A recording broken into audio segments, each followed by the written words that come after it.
Marca forte, ela pode ter poucos pontos comerciais. E aí, receber um cliente meu, tratando ele pelo... Eu sou da quarta geração de restaurante da minha família.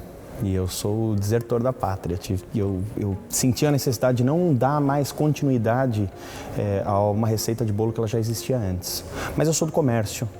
Eu tenho muitos amigos que são de startups e de tecnologia e de muita coisa que você trabalha há muito tempo, de repente você dá um tiro, faz bastante dinheiro e vai embora para casa, passa para frente, uma multinacional compra e você segue teu caminho. Eu sou do comércio, não tem algo mais tradicional do que isso. Eu gosto, a arte da venda, ela sempre me surpreende. É sempre muito gostoso você conseguir vender algo para alguém.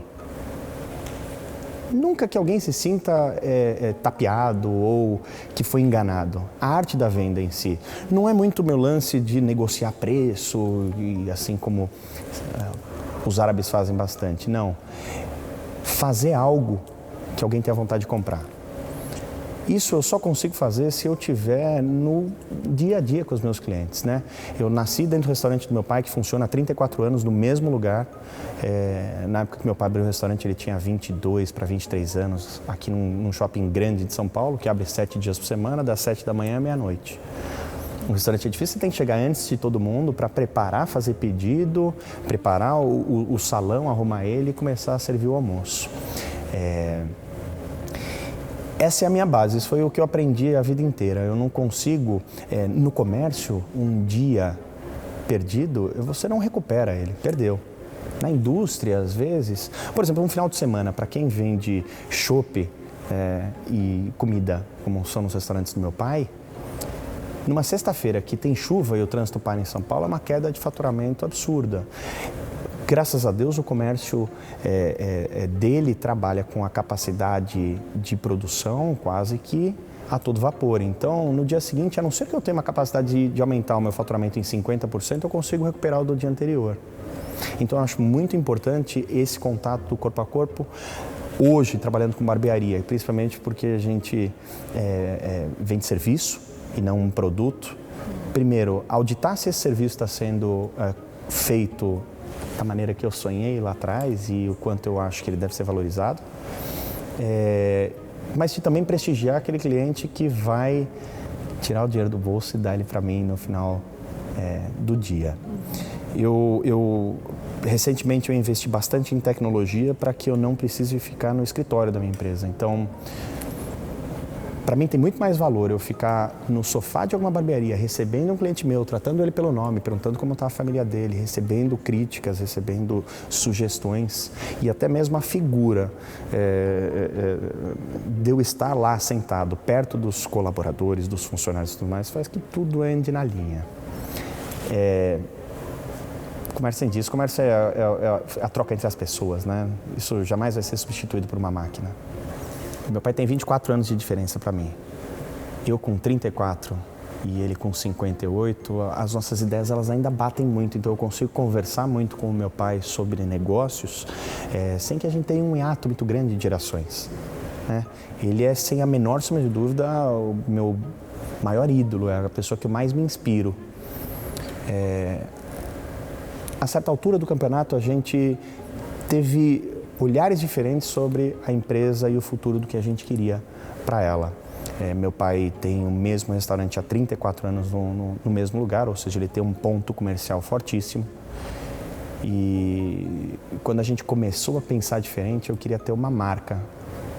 Uma marca forte, ela pode ter poucos pontos comerciais ou muitos pontos comerciais. Se eu tomar como exemplo o Shake Shack nos Estados Unidos, não sei se vocês já tiveram a oportunidade de comer, não tem nada de especial, mas ele tem um desejo muito grande. As pessoas sabem, a marca, aquele símbolozinho de um hambúrguer num neon verde, hoje ele é muito mais forte do que redes que devem ter 10 vezes mais lojas nos Estados Unidos. As pessoas, quando passam da porta, elas tiram foto e elas querem mostrar na rede social que elas estão comendo lá. Então, esse é o único ponto onde a gente divergiu. Ele continua sendo o maior exemplo da minha vida. Eu conheci muita gente boa no caminho, pode parecer clichê, mas hoje eu e o Rony somos muito amigos, ele é um ótimo conselheiro. Eu tenho o Romero Rodrigues, que foi quem fundou o Buscapé, que eu tive oportunidade também de conversar bastante. E tem muita gente aí que não é aquela coisa enorme das centenas de milhões de reais que valem, mas que me inspiram todos os dias. Hoje o meu ciclo de amizades, depois dos 30 anos, eles são selecionados não só pela emoção, não quanto você bate, mas pela admiração. Tem muita gente por aí, além do meu pai, Rony e Romero, que eu me espelho todos os dias, com certeza. Sempre que alguém fala de fazer negócio no Brasil, já aponta logo as dificuldades. Quantas as pessoas já deixaram de me convidar para almoços, porque quando ele falou, pô, você paga todos os seus impostos? Puta, Bruno, se eu pagar todos os impostos da minha empresa, eu não sobrevivo. E eu já respondo para ele, olha, então fecha as portas, vende enquanto é tempo, porque você não está fazendo um bom papel. Não existe, não cabe a você julgar se imposto é certo ou errado. Ele pode ser injusto, mas a lei diz que nós temos que pagar. Se você não quer participar desse jogo, não tenha uma empresa. Agora, toda época de crise, sempre que alguém chora, alguém vende lenço. Na hora da crise estão as melhores oportunidades. Você consegue uma melhor oportunidade. Vou falar do comércio, que é com o que eu lido. Você tem uma melhor oportunidade de aluguel. Os seus fornecedores vão te tratar muito bem, não vão deixar nunca faltar, porque você é dos poucos que ainda podem pagar uma conta, os outros que ainda fazem pedido e tudo mais. As condições são maravilhosas. E na economia, os períodos de depressão, nem digo... A depressão não é algo que o Brasil ainda enfrentou, mas sempre que você tem uma depressão ou uma ascensão, eles são cíclicos. Na média, no longo prazo, você sempre mantém uma linha média. Então, sabe-se que se você acertar o timing certo numa época de crise e investir, logo você vai dominar o mercado, porque quando as pessoas enxergarem que aquilo é um nicho de mercado, você já dominou. Eu tentei fazer um pouco disso com as barbearias. Quando eu percebi, eu abri no auge da crise, 2014, que ninguém estava empregando, ninguém estava fazendo nada.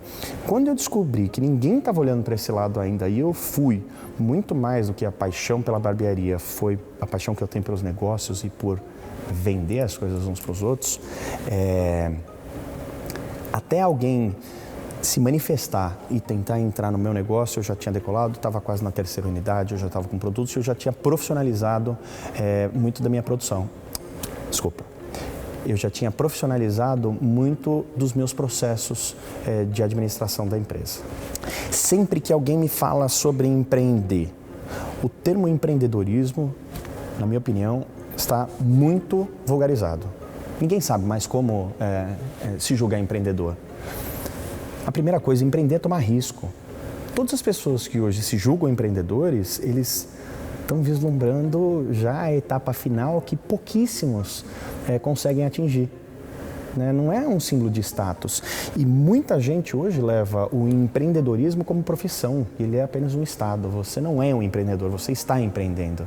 Se você vai fazer isso por muito tempo ou não, uma hora, se você se estabilizar no seu negócio, se você não tiver mais todas as grandes variáveis do mercado sempre te desnorteando e você ter que arranjar uma resposta nova para tudo isso, eu não consigo julgar que você continue empreendendo. Tudo bem, você pode fazer isso pela tua vida inteira, uma hora você vai cansar. E aí você vai deixar de ser um empreendedor e vai ser um empresário e tudo mais. Infelizmente, o Brasil chama os empresários de uma maneira muito pejorativa, né? Ser empresário no Brasil.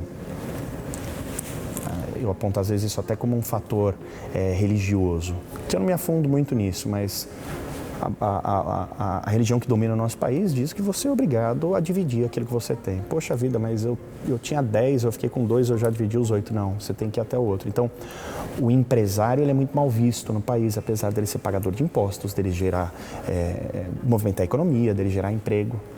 Então, eu acho que por isso ficou muito bonito se autodenominar empreendedor. E quando alguém abre um bar, ele pega patrocínio de uma grande cervejaria e ele faz disso o fluxo de caixa dele, ele vende exatamente o mesmo produto que uma padaria vai vender um pouco mais barato, ou um mercado a poucos quarteirões dali, na minha opinião, ele não empreendeu absolutamente nada, mas ele tem o seu valor.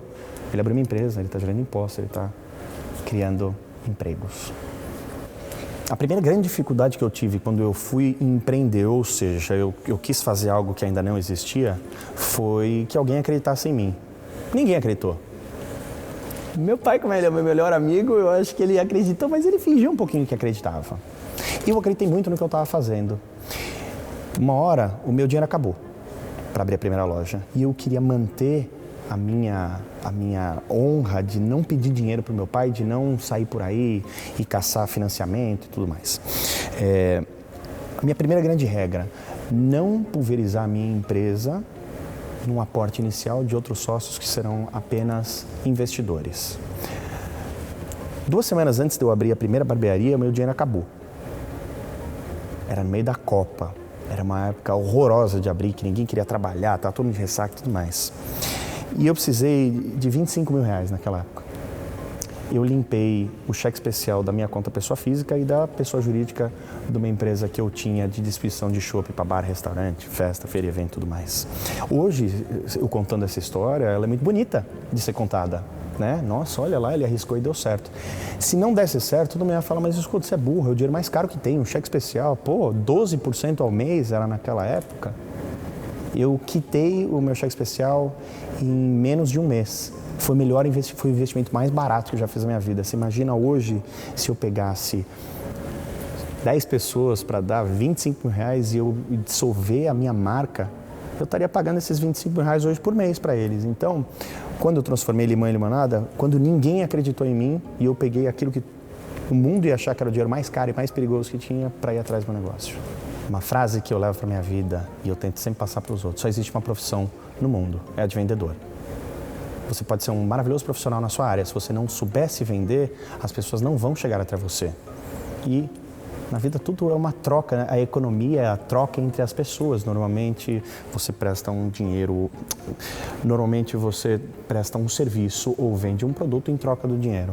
Se você não for um bom vendedor, você pode ser o melhor profissional na sua área, mas você não vai ter sucesso. Quantas pessoas a gente não vê por aí que são maravilhosos vendedores e que se você vai até a página 2 daquilo que eles estão vendendo, eles não dominam. Se eu pudesse dar um conselho, eu trabalho no comércio desde os 12 anos de idade. A primeira empresa que eu fundei foi aos 23 anos, em paralelo ao trabalho que eu tinha com meu pai. Que a rede social, ela traz a história das pessoas para 4, 5 anos atrás. Eu tenho uma larga experiência e já aconteceu de tudo aqui na minha vida e eu aprendi com os meus erros. Mas se eu pudesse dar um conselho para alguém que está começando agora, empreender é correr risco, corra os seus riscos. Eu falo com muita gente que é sonhador. Todos têm maravilhosas ideias, uns discutem com os outros, todos são filósofos, mas na hora H, vende o teu carro, pega as suas economias, faz isso, arrisca. Não, eu tenho que achar 200 mil sócios investidores e no final das contas você fez uma empresa que você teve todas as ideias, você foi brilhante em tudo que você fez e porque você não quis vender um carro para abrir mão de algo e correr um risco, você teve que ficar com 15% da sua empresa quando você for vender ela. Mais coragem. O empreendedor no Brasil ele precisa de coragem, ele não tem que enxergar o glamour. Pouca gente chega lá em cima. Então, é isso. Tenha coragem, acredite em você.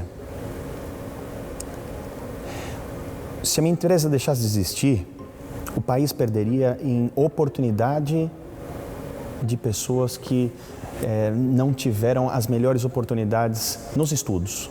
Eu vejo muita gente falando sobre desigualdade social e sobre a falta de oportunidade para aqueles. Eu não acredito muito nisso. É claro que a gente precisa ter, mas os barbeiros que trabalham para mim, a gente começou 3 anos atrás com 3 cadeiras. Hoje são mais de 50 barbeiros. Eu espero que esse número, nos próximos 5 anos, seja de 6 vezes maior do que agora. A atividade manual, ela faz com que aquele monte de estudo possa ser anulado. Então, no meu negócio hoje, na minha empresa, a distribuição de renda daqueles que são teoricamente menos privilegiados, hoje ela é o contrário. Então, eu fico muito feliz de ver que barbeiros que ganhavam uma mixaria para sustentar a família, hoje são de classe média alta. Eu pego muitos deles falando com clientes que estão sentados na cadeira, contando histórias de coisas difíceis e tudo mais, e por mais de uma vez eu cheguei e falei assim, você por acaso já parou para perceber que hoje você trabalha 6 dias na semana, 10, 11 horas por dia, mas você já reparou que você está numa classe social e econômica superior a 80% das pessoas que sentam aqui? Porque eu sei o quanto você ganha, então O que a minha empresa perderia? A oportunidade e a mudança de vida de muita gente que é esforçada e que não depende do intelecto, que se formou por uma habilidade manual. Eu já morei fora do Brasil em 2 ocasiões e nas 2 eu voltei. A nossa cultura é muito diferente de qualquer lugar do mundo. Vou morar em Miami. Não é igual. Não é igual, é bem parecido, mas não é igual. Eu sinto muita falta de algumas poucas pessoas queridas e eu não quero mudar daqui para longe delas. A relação entre as pessoas ela é sempre muito diferente. Quando você fala de Miami, que todo brasileiro quer ir para lá, não interessa, você não está tratando com brasileiros, você está tratando com os sul-americanos, mas que não é a mesma coisa. Eu tenho um discurso onde eu incentivo que estudantes, hoje o Brasil tem 7.000 estudantes nos Estados Unidos. Esses 7.000 estudantes, eles vão ter melhores oportunidades lá fora do que aqui dentro do país. Então eu faço, se as universidades lá, se o nível educacional é tão melhor do que aqui, vamos incentivar esse pessoal a voltar.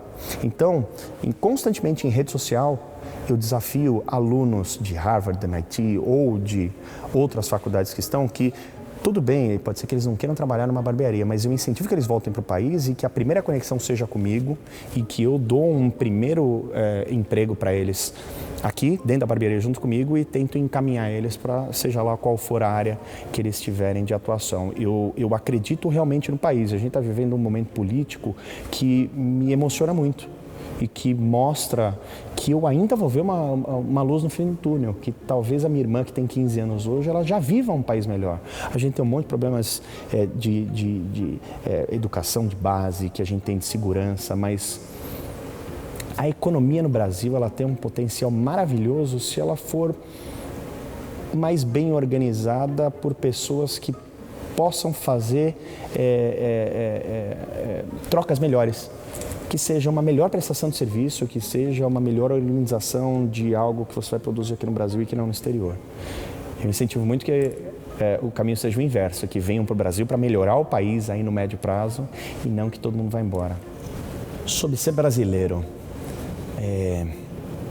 o calor humano, a receptividade que você tem com pessoas estranhas, ela é sempre maravilhosa. Você senta num restaurante, você consegue fazer amizade com as outras pessoas, 3 dias depois eles estão na tua casa, na tua intimidade, bebendo e compartilhando momentos ótimos com você. Eu nunca vi isso fora do Brasil. O clima no Brasil sempre é muito estranho entre as pessoas, até com marido e mulher. Né? Eu não vejo, principalmente nos países de guerra, que sofreram com a guerra da Europa, que mostrar sentimento era sinal de fraqueza. Então eles foram condicionados a isso, que nem dentro de casa um mostra sentimento para o outro, senão ele pode se sentir fraquejado. Esse calor eu não cheguei em nenhum lugar do mundo, eu acho maravilhoso aqui. Qual é o nosso grande problema? Infelizmente, a República dos Coitadinhos, ela impera no país, então sempre você tem que ser o coitadinho. Mas olha, coitado, puxa, não teve oportunidade, tomou um pé na bunda da namorada, olha, mas ele não tem a mesma disponibilidade para trabalhar do que você. Se você visse TV no começo dos anos 2000, no final dos anos 90, todos aqueles programas de plateia de domingo, eles não mostram nada de alguém que manteve algo bom que o Brasil construiu. Você sempre tem que sair de algum lugar muito pobre, que tenha muitas dificuldades e você vence na vida. Bom, tudo bem, esse cara venceu na vida. Ele teve um filho, o filho manteve. Nós estamos hoje vendo os filhos daqueles caras que a gente via lá no programa do Gugu e que eles vinham de outros lugares e que eles venceram na vida e que aí foi legal. E agora? E eles que já foram bem nascidos e estão trabalhando? Será que eles têm o mesmo valor? Então, eu acho que o viés brasileiro de se fazer de coitadinho o tempo todo é muito ruim, porque isso esbarra também na nossa imagem lá fora. Sempre que você vai falar com um gringo, primeira coisa que vem no Brasil, puta, mas o Brasil é foda, o Brasil tem corrupção, o Brasil tem segurança. A gente sempre se desmerece. Não, olha só, o Brasil tá mudando pra caramba e cuidado que a gente vai vir pra cá concorrer com você. Hoje a minha força motriz são os barbeiros, é habilidade manual. Eu não consigo substituí-los da noite para o dia. É diferente de eu vender uma camiseta tamanho M vermelha em qualquer lugar do Brasil. Ela foi mal vendida, mas o produto que chegou na sua casa ele está bem feito. Então, eu acho que a liderar uma equipe aqui, não que ela seja mais fácil ou mais difícil, mas ela tem um caráter muito diferente de alguém que está com uma navalha no pescoço de um cliente. Aquele cara, ele não pode fazer aquela separação horrorosa entre o empresário, o patrão e o empregado. E hoje, até pelo sistema em que os barbeiros recebem o dinheiro deles, nós somos sócios. Eu não corto cabelo. Eles cortam. Então, não existe a figura do Bruno liderando e falando, o Bruno corta o cabelo e tudo mais. Não.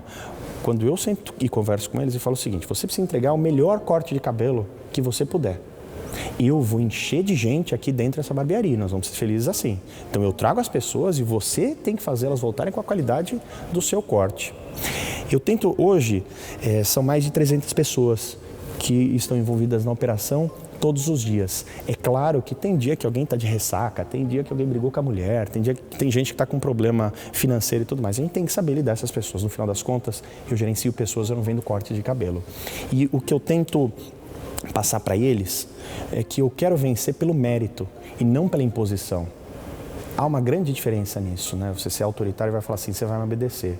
Ou então, mostrar um exemplo para eles, mostrar que o caminho, eles estão juntos, né? Ou seja, olha, eu vou trazer aquele cara, mas você me mantém ele aqui dentro, porque sem você trazer um bom serviço, eu tenho que trazer outro de novo e todos os dias trazer um cliente novo. Todo mundo que trabalha comigo entende muito bem que a meritocracia, ela funciona de maneira praticamente absoluta comigo. Se você realmente fez por merecer, ótimo, está nas suas mãos e o mérito é seu. O homem brasileiro, ele não está mais vaidoso. Os 2 ou 3 primeiros anos que eu fundei a barbearia, era a mesma pergunta. O que você acha do homem mais vaidoso? Eu não acho que seja isso, porque todos os homens que eu converso, os clientes que eu recebo lá na barbearia, que eu faço questão de cumprimentá-los e perguntar o que eles sentem, na verdade é o seguinte, eles hoje têm o lugar deles, hoje eles têm os produtos deles. Eu conversei com diversos clientes que chegaram para mim e falaram assim, que shampoo você acha que eu uso no cabelo? Aí eu falei, mas qual que você usa até agora? Ele falou, depende. Se a minha mulher, ela tá loira, eu uso um para cabelo claro. Se ela tá com cabelo escuro, eu fico com o cabelo todo tingido. Porque é ela quem faz as compras. Eu nem sabia onde ir para comprar. Eu ia no mercado, farmácia, tudo, mas deixa que ela faz, eu uso dela. Hoje, com uma barbearia, com todos os produtos expostos, o homem, ele não fica mais com vergonha de perguntar o que pode ser para ele. Eu sei porque eu passava por isso cada vez que eu ia cortar o meu cabelo. Eu esperava 3 horas, eu colocava um hobby de seda, e a menina que estava do meu lado, aquele monte de coisa no cabelo, ela não estava à vontade ali, eu também não estava, e no final, será que eu vou perguntar? Eu nem sei, isso é pomada de cabelo, será que é para homem, para mulher? Então hoje eu acho que não existia produto e nem serviço para o homem. Não é demérito, o homem não precisa hoje ficar com vergonha de procurar um óleo de barba e passar no rosto dele, onde ele mesmo vai se sentir melhor, não é só por vaidade, ele vai limpar melhor o pelo que tem na cara dele, né? A gente não pode lavar o pelo do rosto com o mesmo shampoo do cabelo, porque o pH dos dois é diferente, ou ele vai ficar ressecado ou ele vai ficar oleoso. Então, na minha opinião, é uma questão muito mais de higiene do que de vaidade. Então, quando eu lancei os produtos, hoje nós temos 7 SKUs, eles estão à venda em 8 estados brasileiros, em mais de 800 pontos de venda em 7 meses. O que eu percebi, esse contato com rede social que eu tenho muito com o cliente meu, que é lá do norte do país, e lá a gente tem um distribuidor, tem um mercado que vende o produto dele, eu peço sempre o feedback. Ele falou, coisa maravilhosa, aqui não existia nada disso. Hoje eu consumo lá o que eu tinha lançado uma hashtag que era o estilo Corleone quando a gente abriu a barbearia. E hoje eu recebo das pessoas, olha Bruno, eu não sou de São Paulo, eu não consigo ir aí cortar o cabelo, mas hoje eu me sinto dentro do estilo Corleone, porque eu consumo o teu produto. Mais uma vez, eu quis criar uma marca e não só um ponto comercial. O primeiro deles, O Poder do Hábito. É um livro maravilhoso que ele me guiou muito, ele ajudou a organizar a minha vida e inclusive a minha saúde física. Eu sou regrado naquilo que eu como, na quantidade de álcool que eu ingiro. Todos os dias de manhã eu tomo café no mesmo horário, eu faço sempre a mesma coisa. Então, eu consigo me planejar no meu dia. Poder do Hábito. Os 3 livros que eu indico. A Sutil Arte de Ligar o Foda-se, Mindset, a Nova Psicologia do Sucesso e O Poder do Hábito. Foram os 3 livros que eu li que mais trouxeram para a realidade tudo aquilo que estava escrito. Tem muita coisa que a gente lê e vê algo tão distante daquilo que a gente faz no dia a dia. Esses 3 me guiaram muito bem. E eu fui voluntário da ACD por muitos anos. Uma tia minha, que ela era uma enfermeira, ela falou assim, olha, a gente está precisando de ajuda na época do Teleton, não existia e-mail, não existia mensagem de texto, não existia nada.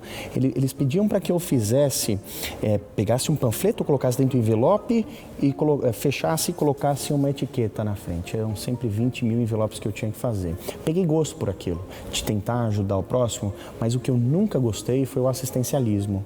Eu gostava muito de ajudar quem realmente precisava, quem estava precisando. E isso não faz diferença racial, econômica e tudo mais. Quem precisava de ajuda, eu gostava muito de ajudar. E eu criei um carinho muito especial por síndrome de Down. Né? Síndrome de Down não escolhe fator econômico. Eu trabalhei muito tempo lá com eles e depois que eu abri a barbearia, eu fiquei um tempo sem ir lá. A tradicional falta de tempo que todo mundo diz que tem e que eu acho que ela é muito compreensível durante um certo período. Depois tem que cuidar da sua saúde, tem que cuidar dos seus amigos, tem que cuidar da sua família. Uma enorme parte do sucesso para mim é você conseguir ter a sua vida pessoal, senão você não teve sucesso. Né? A geração dos nossos pais, ela não se permitia que você não estivesse trabalhando lá o dia inteiro. Eu tenho um exemplo do meu pai. Hoje, se você só trabalha, também não é legal. Você precisa se organizar, o teu sucesso tem que estar ali. Então, eu queria fazer algo mais que não fosse apenas melhorar a vida de quem trabalha comigo ou de prosperar qualquer negócio tenha. Os barbeiros, um dia eles me procuraram, alguns deles me procuraram e falaram assim, você já pensou em fazer algum projeto junto com a gente, que a gente quer fazer junto com você para ajudar as pessoas? Porque a minha vida mudou maravilhosamente bem e eu queria fazer um pouco pelos outros. Então, esses barbeiros me procuraram e falaram assim, vamos levar para centros oncológicos um pouco de dignidade quando as pessoas que fazem quimioterapia têm que raspar a cabeça? Então, barbearias são montadas dentro desse hospital, com música, os barbeiros se vestem, eu coloco a cadeira de barba, tudo. Eu monto uma barbearia lá para eles. E aí, esses pacientes que naquele dia específico cai o cabelo, eu entendo que é um choque psicológico muito forte, você está entendendo a situação que ele está acontecendo. E quando uma enfermeira vem e só raspa o seu cabelo, eu acho que tira um pouquinho da dignidade que você precisa ter naquele momento. Então a gente monta uma barbearia e atende esses clientes de uma maneira digna, que é como se ele fosse cortar o cabelo dele na própria barbearia. E nenhuma vez, nenhum de nós ligou um celular e registrou esse momento, porque eu acredito que aquele é um momento muito difícil para quem está ali. E o hospital, a gente escolhe ele de maneira aleatória. Você conhece alguém dentro de um hospital, que seja um hospital muito pobre aqui no interior de São Paulo? Não tem problema, a gente vai. Tem um hospital aqui no centro de São Paulo que atende, que é um hospital muito caro e tudo mais, que as pessoas que estão lá, teoricamente, não ficaram na fila do SUS, ótimo, mas eu acho que neste momento, pega Steve Jobs. Era o cara que mais entendia de tecnologia no mundo, cheio de dinheiro, ele não venceu essa luta, assim como o mendigo tivesse a mesma condição de saúde dele, morreu. Então, sempre que eu faço algo que a gente pode chamar de caridade, eu nem sei se esse é o nome que eu empregaria, celulares desligados, isso não é divulgado para um monte de gente. Eu devolvo para o mundo sem que todo mundo tenha que olhar. O assistencialismo eu não faço. Eu não gosto de parar no farol e entregar dinheiro para alguém. Muitas pessoas me procuram na rede social e eu falo, eu te dou uma oportunidade de trabalho. Vamos trabalhar? Quer comigo? Nem que seja temporário. Você precisa... Talvez aquele trabalho que eu posso oferecer para você não é o que o teu gabarito te daria, não tem problema. Mesmo que ele seja passageiro, eu troco o que você precisar, essa ajuda, pelo trabalho.